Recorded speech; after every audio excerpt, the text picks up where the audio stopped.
네, 선거운동 기간 동안에는요, 언론사 홈페이지에 후보자나 정당 관련 글을 올리려면 실명 인증을 받아야 합니다. 이런 공직선거법상 인터넷 실명제에 대해서 헌법 소원이 제기됐었고요. 오늘 헌법재판소가 합헌이라고 하는 결정을 내렸습니다. 임지봉 서강대 법학전문대학원 교수 연결해서 자세히 짚어봅니다. 교수님 안녕하세요. 안녕하세요. 네, 이 오늘 헌법재판소에서 합헌 결정이 나왔는데요. 이 네. 어떤 이유에서 합헌이라는 결론으로 도출이 된 건가요?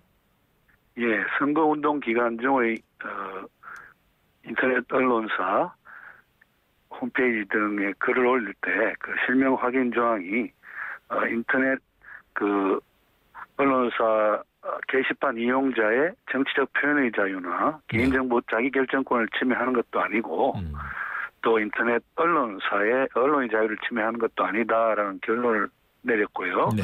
그 근거로 여러 가지를 들고 있습니다. 우선 선거운동 기간 중에 인터넷 언론사 게시판을 통해서 흑색 선전이나 허위 사실이 유포될 경우에 네. 언론사를 통한 광범위하고 신속한 정보의 왜곡이 일어날 수 있어서 선거의 공정성 확보라는 그 목적을 훼손할 수 있기 때문에 이것은 정당한 규제다라고 봤고요. 네. 그다음에 실명 인증의 기간을 선거운동 기간 중으로 한정했다든지 혹은 실명 확인 후에도 게시자의 개인정보가 노출되지 않고 다만 실명 인증 표시만 나타난다든지 또 인터넷 이용자는 실명 확인을 받고 또 정보를 게시할 것인지 말지 여부를 선택할 수 있다든지 네. 이런 것들을 들어서 이것이 아까 말씀드린 그런 인터넷 게시판 이용자나 인터넷 언론사의 기본권을 침해하는 것은 아니라고 봤습니다. 네, 이게 5대 4로 결정이 났네요. 그러니까 네, 그렇습니다. 한 명만 위헌이었어도 위헌 판결이었던 거잖아요. 그러면은 재판관들도 이게 판단이 참 쉽지가 않았다, 팽팽했다 이렇게 보여지는데요. 위헌이 되려면요. 네네.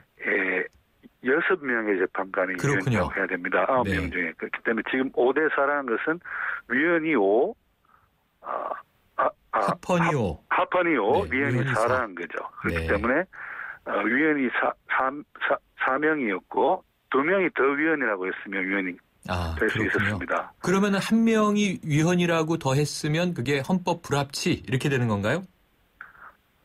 그런 경우를 우리가 위헌이 5명, 합헌이 4명. 위헌이 합헌보다 한 명이 많기는 하지만 6명이 위헌이 아니기 때문에 그것도 합헌이라고 결정이 나갑니다. 그렇군요. 알겠습니다. 자, 그러면 이제 결국 이제 굉장히 팽팽했던 건데요. 보니까 인터넷 실명제가 처음 도입된 것은 2002년도인데 이미 지난 2012년에 헌법재판소에서 위헌 결정이 내려졌었어요. 그때는 어떤 이유였나요? 그때 위헌 결정의 논리가 사실은 오늘 내려진 그 결정에서의 그 반대 의견, 즉 위헌 결정의 입장을 취한 네 분의 헌법재판관의 논리와 비슷합니다. 네. 비슷하고 이러한 분들은 왜 본인 확인제, 인터넷 실명 확인제가 위헌이라고 봤냐고 하면은 바로 그 표현의 자유 중에는 이름을 안 밝히고 표현 행위를 자유롭게 할 익명 표현의 자유도 있다는 점을 강조합니다. 네네. 그러면서 실명 인정을 받지 않은 상태에서 표현을 할 자유도 표현의 자유라는 것이죠. 네. 기본적인 논리가요. 네. 그렇기 때문에 이러한 오늘 위헌 판결을 받은 그러한 법조항들이 이러한 익명 표현의 자유를 과도하게 침해해서 위헌이다라고 합니다. 왜냐하면 이것은 만약에 인터넷 등을 통해서 여러 가지 명예훼손이라든지 이런 것들을 게시했을 때 사후적으로 지금 현재 기술 수준에서도 인터넷 주소 추적이 가능합니다. 네네. 그렇기 때문에 사후적으로 그런 글을 올린 사람들을 인터넷 주소 추적을 통해서 적발해가지고 형사 처벌한다든지 혹은 민사상의 손해배상을 청구할 수가 있습니다. 네. 그런데 이것은 사전적으로 그러니까 이름을 밝히고 표현행위를 하게 하는 것으로서 어떤 표현의 자유에 대한 사전적인 제한인 것이죠. 그리고 이 헌법 법리 중에는 표현의 자유와 관련해서 특히 사전 억제 금지의 원칙이라는 것이 있습니다. 네. 사전적인 표현의 자유에 대한 침해는 강한 위헌성을 띱니다. 그래서 오늘의 이 소수 의견, 그 다음에 2012년에 그때는 또 전원일치의 위헌 네. 결정이었습니다. 네네. 그때 9번의 재판관들은 다 이러한 익명 표현의 자유를 이렇게 과잉하게 침해하는 것으로서 위헌이다. 왜냐하면 사후적으로 제재를 가할 수도 있는데 이건 사전적인 제재다. 또 그런 이유도 들었습니다. 왜냐하면 이게 인터넷 실명 확인제가 전혀 예상했던 공익적인 효과를 거두지 못한다. 네. 왜냐하면 본인 실명제 시행 이후에도 명예훼손 등과 같은 불법 정보의 게시가 의미 있게 감소했다는 그런 증거가 없다라고 밝힙니다. 네. 그러면은요, 교수님. 네네. 예. 지금 설명을 들어보니까요. 2012년에는 인터넷 전반적으로는 실명제는 위헌인데 네. 그런데 이번 경우에는 이제 공직선거법 관련해서 선거 기간 동안 언론사에 이제 게시할 때 특히 정당이나 후보자를 게시할 때는 실명을 거쳐야 되는 제한적인 합헌이잖아요. 어찌 보면. 그렇게 이해도 되겠죠? 그 규정 자체가 그런 제한적인 내용을 담고 있죠. 네. 그렇죠. 그렇다면은 아까 말씀하신 대로 이번 판결의 근거가 된 만약에 뭐 불법 선거 운동이나 그 흑색 선전 혹은 여론을 이제 호도하기 위한 목적의 그런 글들도 역시 이게 이 IP를 추적해서 우리가 그 위법이나 불법을 찾아내면 강력하게 처벌을 하면 되는 거 아닌가요?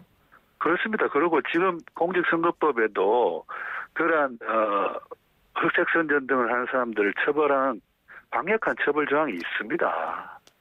있는데 이렇게 선거운동 기간이라고 해서 본인 실명 확인을 하고 인터넷 언론사의 게시판을 이용하게 하는 것은 2중 3중의 지금 규제라는 것이죠. 네. 그리고 그 불필요한 규제라는 것입니다. 네. 그렇다면 교수님은 어떻게 보세요? 저는 사실은 이번 헌법재판소의 다수 의견의 그 합헌 결정에 좀 안타까운 심정을 가지고 있습니다. 그러니까 이게 지금 2012년에 이러한 비슷한 법조항에 대해서 위헌 결정이 내려졌을 때의 논리는 국민들의 이 표현의 자유에는 익명 표현의 자유도 있다라는 식으로 아주 국민의 표현의 자유를 높이 평가했거든요. 헌법재판소가. 그런데 지금 헌법재판소와 그때 헌법재판소와 다르기는 다릅니다. 왜냐하면 2012년 8월 23일에 그 결정이 났고 같은 해 9월 1일부터 이제 5기 헌법재판소가 출범하면서 재판부의 구성이 좀 달라집니다. 재판관들이 다른 분들이 많이 들어오거든요. 그런데 지금 현재 5기 헌법재판소는 국민의 표현의 자유와 관련해서 좀 표현의 자유를 두텁게 보장하려는 입장보다는 이것을 제한하고 규제하려는 쪽에 더 무게중심을 두고 있지 않은가 그런 생각을 해봅니다. 교수님 반대로 좀 생각을 해보면요. 이게 선거 기간의 특수성이 있는 것이 일단은 굉장히 일시적으로 많은 흑색 선전을 해서 사실이 아닌 비방으로 특정 후보가 당선된 다음에 그것이 위법하다는 것을 밝혀낸다 하더라도 시간차가 있잖아요. 그리고 특정 후보와 무관하다고 판단이 되면 사실은 선거의 결과는 조기에 끝날 수도 있지 않습니까? 그것을 방지하기 위한 장치로는 의미가 없을까요? 그것을 강제하기 위한 장치. 그런데 선거 기간이야말로 사실은 민주주의의 축제가 돼야 한다고들 이야기합니다. 선거야말로 대민주 정치에 있어서 주권자인 국민이 대표를 뽑는 그런 과정인 것이고 그 민주주의 축제가 돼야 되는 것이고 따라서 자유롭게 유권자인 국민들이 후보자들에 대한 의견을 표명할 수 있어야 되고요. 물론 그 의견 중에는 흑색 선전이라든지 등금 비방 같은 것도 있을 수 있습니다. 그렇지만 그런 것들이 과연 그 선거 결과에 큰 영향을 미치느냐와 관련해서 아주 큰 영향을 미친다는 그런 과학적인 통계가 나오지 않고 있고요. 그다음에 타상의 자유시장이라고 해서 어떤 악의적인 표현 같은 것들은 스스로 도태된다라는 그런 믿음들이 진리들이 있습니다. 그렇기 때문에 그러한 허위의 어떤 사실 유포라든지 또는 흑색 선전이라든지 이런 것도 있을 수는 있지만 네. 그러한 것은 나중에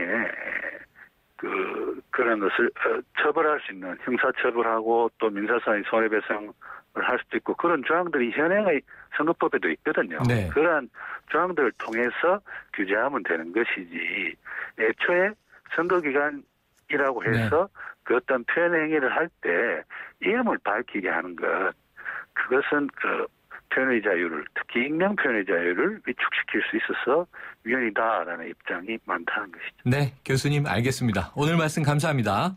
예, 감사합니다. 지금까지 임지봉 서강대 법학전문대학원 교수였습니다.